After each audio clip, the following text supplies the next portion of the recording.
And we're back with Keira Grant. What's your proudest moment? And again, this can be in life, professional, or define this however you want.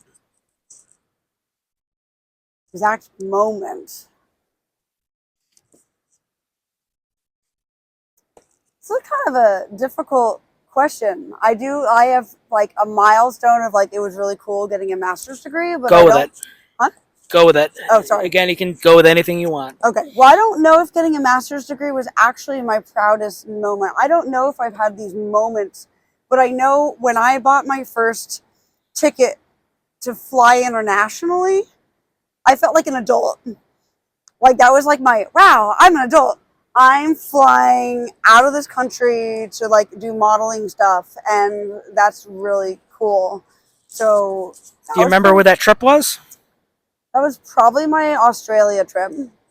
And then I chose to take a year off from all sorts of things, and I went to South America for a year, and that was pretty darn cool. Which is not a moment, but it's like a decision and a year. I'll allow it. I don't know if I actually like am like, this is a moment, da da da da da da, but it's like, here's a really cool thing. Like, good on me for like taking the plunge and doing that. So, what would you change about the freelance model photography industry if you could? man, these are really difficult questions. I try. But I feel like I should have like the answer, but I never have like one. It's just one person's thing. opinion. I know, but I'm going on the record right now. And that's where it's like, what would I change? I wish there was more of a culture of artists feeling that they should hire their models. I've always hated the notion that some people are like, oh, I'm doing this for the art, so therefore I need the model to do it for the art. And I'm like, dude, like art models actually, like, yes, we need to make a living, but we're doing it for the art because there's so many other things to dedicate all of our time. And if you are actually going to drive all the way across the country to like work with someone you don't know, it's really because you care about making cool images and the art. Otherwise, you wouldn't be sticking with it. You know, like when I eat dinner, I think about how much I'm eating, and, you know, not excessively, but because I need to keep this in shape for the art. Like I do social media so I can find work for the art. Like, you know, I travel and I'm away from home for the, so I just wish there was like this notion, like the notion of like, oh, if you would like to get paid, it's not for the art. And, you know, people become, I'm sure like some people will become doctors because they want to earn good money. And some people, most people go into it because they actually want to like take Help care people. of humans. So, and they expect to get paid. So I kind of look at it going like, art models, we're here to make the art. And I'd also like to make a living. So that's fair. Yeah. Aside from a person's body of work, what goes into your decision-making process whether to work with someone or not? Reputation and intention. I actually, since I work with people of all levels, everyone starts somewhere. So even if someone's work is not very good, it doesn't matter, because do they want to learn? Do they want to work with me and hear my suggestions on light, or not? So it's, are you respectful and fair? Do you have a safe environment to work with? Perhaps you have good references. And yes, I only do paid shoots at this time, so I do need compensation. But it's basically, is it going to feel like a positive experience doing this? I love that at this point in the game, I don't have to work with everyone. And if someone is weird or sketchy, you know what? I just don't shoot with them. So I actually think other models should consider this viewpoint, and photographers that weird, like, weird isn't like quirky. I mean, I'm weird, but like, if you're not a Weird great, isn't like kind of more of a safety thing, or the yeah, if you're vibe. not a great human, like, well, it's not great, you know. It's hard to make good art, you know, if you're on edge. So That's fair. Yeah. Who are some of the visual artists who have influenced you or you admire? It's interesting because it becomes this weird mixture of these days. Like so many artists combine. Like these days, I've been studying a lot more painters than photographers. So there's obviously like, you know, the Westons is the classical, and then in these days there's like the Newton, and I like that, but I'm the big nudes just doesn't suit me as much.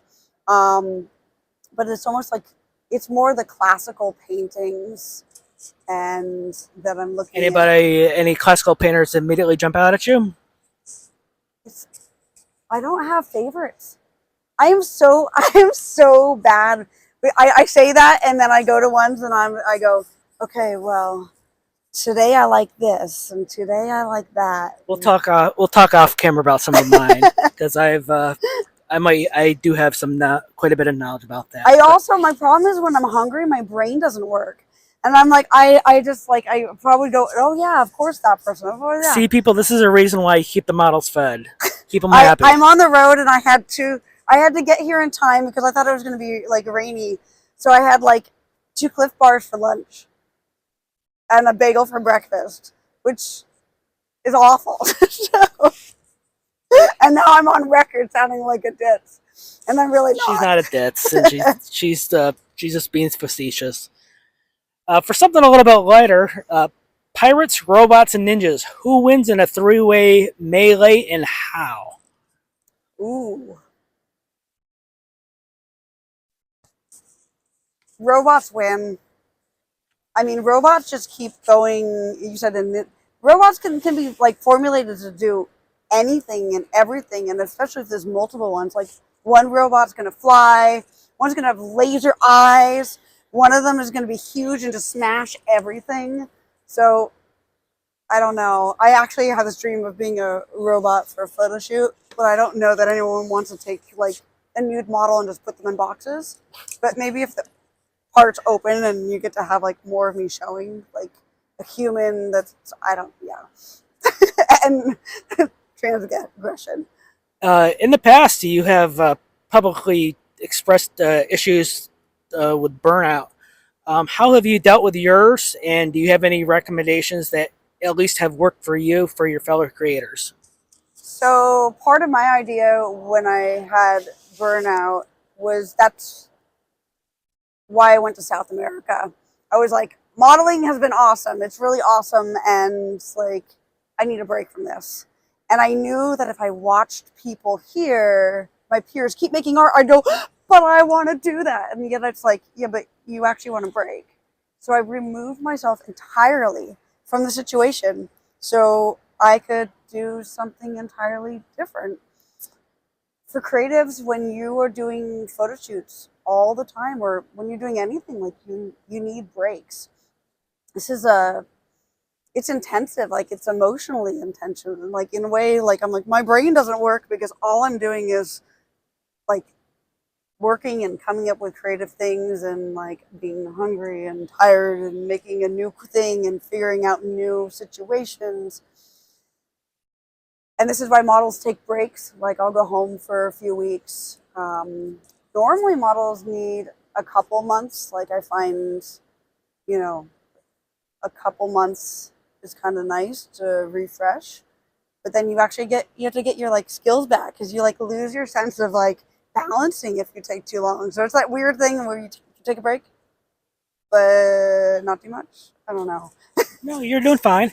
Do you think the freelance, I'm going to call it the freelance modeling scene, do you think that's kind of addictive in a way? Oh, it's totally addictive. It's like some people go, "Oh, like I'm so glad you're not quitting," and I was like, I just call bullshit. Any model's like, "Oh, I'm quitting," oh, because they don't. Because in a way, it's so hard to if you're actually that invested in this and you love it that much.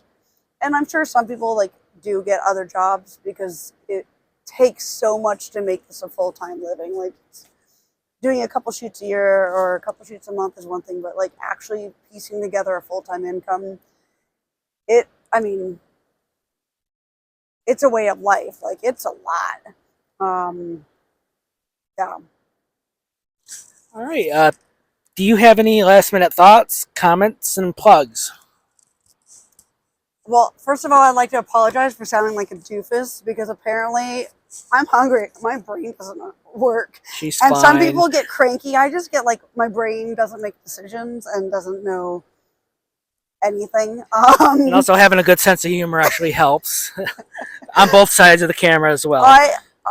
Yeah, I find a lot of things are really funny. I take so much joy in these like sparkly things. Like today, it was a little bit chilly, but like look at this. Like I don't know how much is in the frame.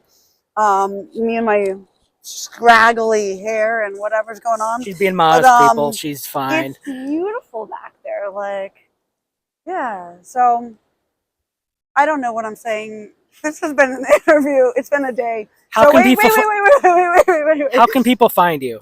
Okay. Well, I live on the internet. Actually, I live everywhere I am in my little car. So you can find me. I'm assuming this is going to be, or this is currently on YouTube or whatnot. In which case, the link below. There's Remember what you said about people assuming? Yeah. Where can people find you on YouTube? So this will be on all the places, all the important places, and maybe not all of them, and maybe unimportant places too. But my links will be below. I am Keira Grant .com, Keira Grant Art on Instagram. That's Keira Grant. I before E except for in Keira. And yeah, you just stop talking. She's doing fine. All right. Anything else, hon? I think that's great. All right. Let's sign off and get you some food Cool. so you can start thinking again. This, and I look forward to making art with you. All right. Bye bye.